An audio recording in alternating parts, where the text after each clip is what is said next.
Now, I know, yes, I say this about every time I sit down with Nikki, but this one is going to be really interesting, maybe even more so than our last one, and it is a vitally important topic as well. So as a woman, have you ever considered that you may be biased towards yourself due to centuries of conditioning?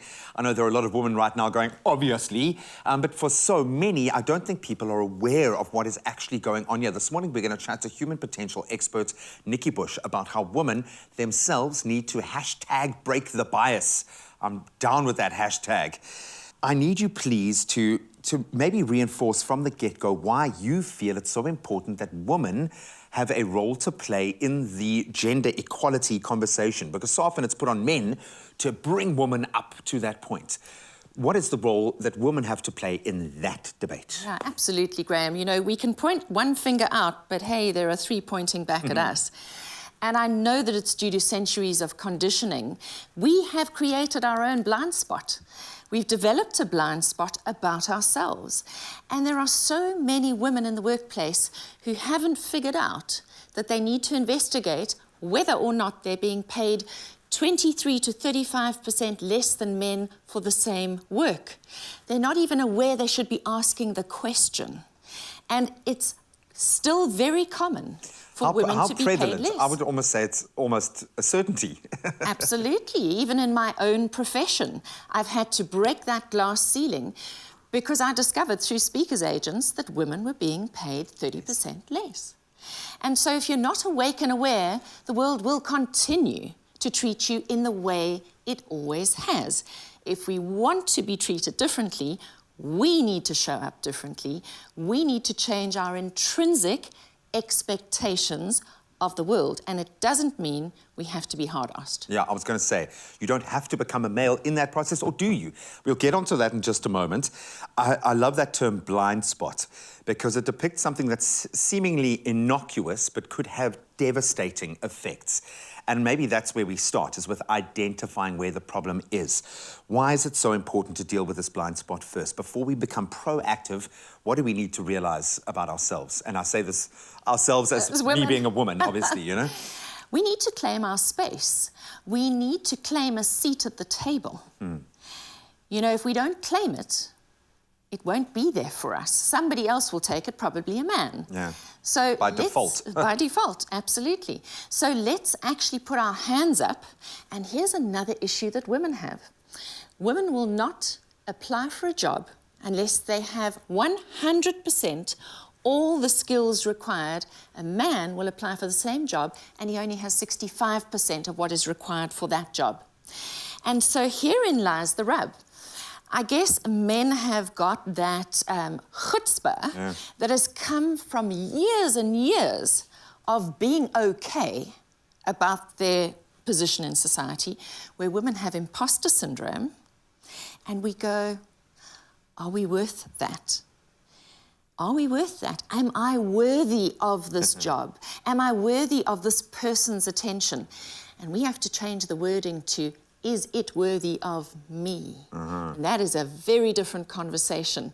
That is having a different expectation for ourselves. And I think it is happening. When I meet young people at the moment, there's almost this expectation of, you must ask me to come work at your company if you want me there, which is great. I mean, I understand that there is still a massive shortage of jobs. But when we look in that space, traditionally, it seems to me that often a woman has had to squash the feminine qualities that would make her an amazing leader. Things like empathy, the ability to understand, to create a social network around her. All of these tools, which we've now identified, are so vital to running an organization, developing a brand. Do you have to, if you're going to sit at the boys' table, do you have to act like a boy? What does that look like, putting your hand up? Yes, so I've got a two-liner that I want to share here. That women are strength like silk, disguised in softness. Okay. And silk, kilo for kilo, is as strong as steel. Yeah. So you don't have to look like steel. You don't have to behave like steel. But silk has got that flexibility. It's got self-healing properties. It's got adaptability.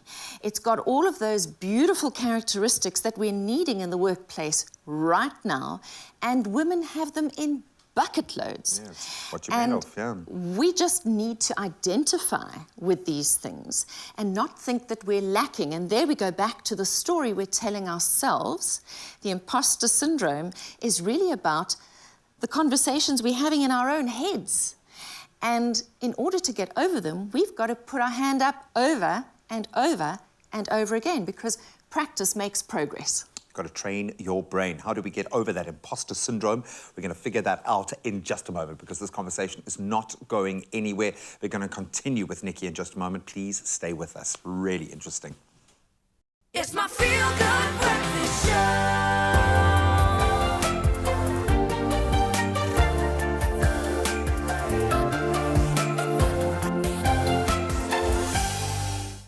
Welcome back as we continue our very interesting discussion with human potential expert Nikki Bush about confronting any biases that women may have against themselves, not that are inflicted on them, but they themselves, you are feeling right now as a result of centuries of conditioning. We can't escape the fact that this is the pattern that has been laid out, but we do have an opportunity now as, I suppose, the world is speeding up. We're trying to redefine ourselves after the crazy gateway that we've all been forced through, and hopefully women will find a new foothold through this experience. There is one word that kind of depicts the peak of that mountain that I think where it gets very real very quickly: finance. When we talk money, this is where the imbalance plays out on the most base level. Women are paid less than men. Simple as that. But there is a deeper question here about women being empowered financially, being secure financially. How do you go about building the right kind of mindset to head towards that goal and not just be in a position of, I'm going to be either looked after or I'm going to be left in the cold? Or how do you approach that empowerment? So, Graham, I'd just like to say that a financially empowered woman has choice freedom. Mm-hmm. And women need to really wake up to this point. Many women do not have choice because they haven't put a financial plan together for themselves. They've lived the family financial plan.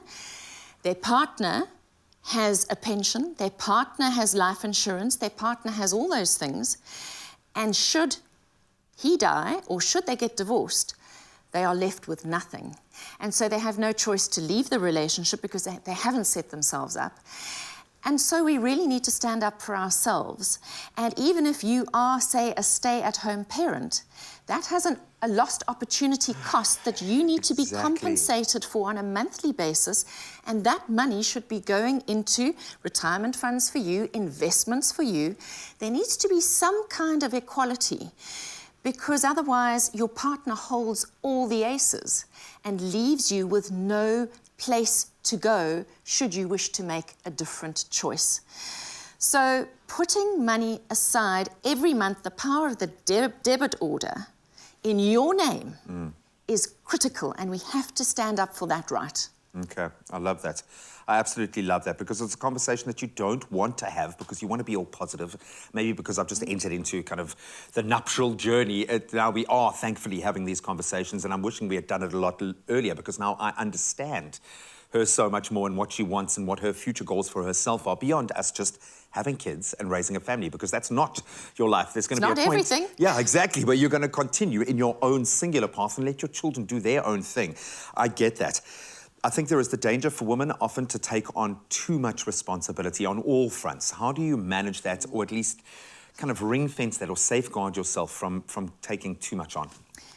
So there's something about a woman that we love to be needed. You know, there's that gene. And we love our kids to need us, and we love our partner to need us. But sometimes we take on responsibilities that don't belong to us. And so I'm saying to women today, if it doesn't belong to you, give it back. We need to raise children who can take responsibility for themselves, who can do for themselves. So don't keep doing for your kids if they can do for themselves. And the same goes for your partner. The same goes for relationships at work. Sometimes when there's a weak spot in the office, a woman will step in and do double time to cover. And if we keep doing that, we are not handing responsibility back where it belongs. What advice do you have for someone who is possibly grappling with a critical moment in that conversation right now? It actually boils down to one line. We are not speaking loudly enough to ourselves. And if we want to really have meaningful women's empowerment, it starts first with us. And I'm not saying society mustn't do its part. I'm not saying men should not come to the table.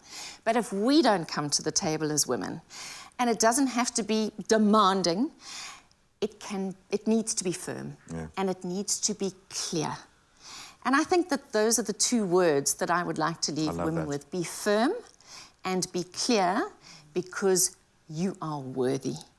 Yeah. Set the course yourselves. I'm not going to add anything to that because I'm just a guy, but I am going to say, men, this doesn't absolve us from responsibility in this conversation, in this broader narrative, but ultimately, I think, women, you do need to take the opportunity right now to stand up for yourselves. If you want the women in your organization to hear Nikki's talk, take the lead or stay in the chorus, which sounds amazing, and I really suggest that you do allow your organization to plug into that. You can visit nikkibush.com. It's a great way to stay connected to Nikki, ask any questions that you have, some great closed forums there that you can enter into. But Nikki, thank you so much. This has been a really interesting one, a lot of food for thought. Hopefully this has struck a chord with you.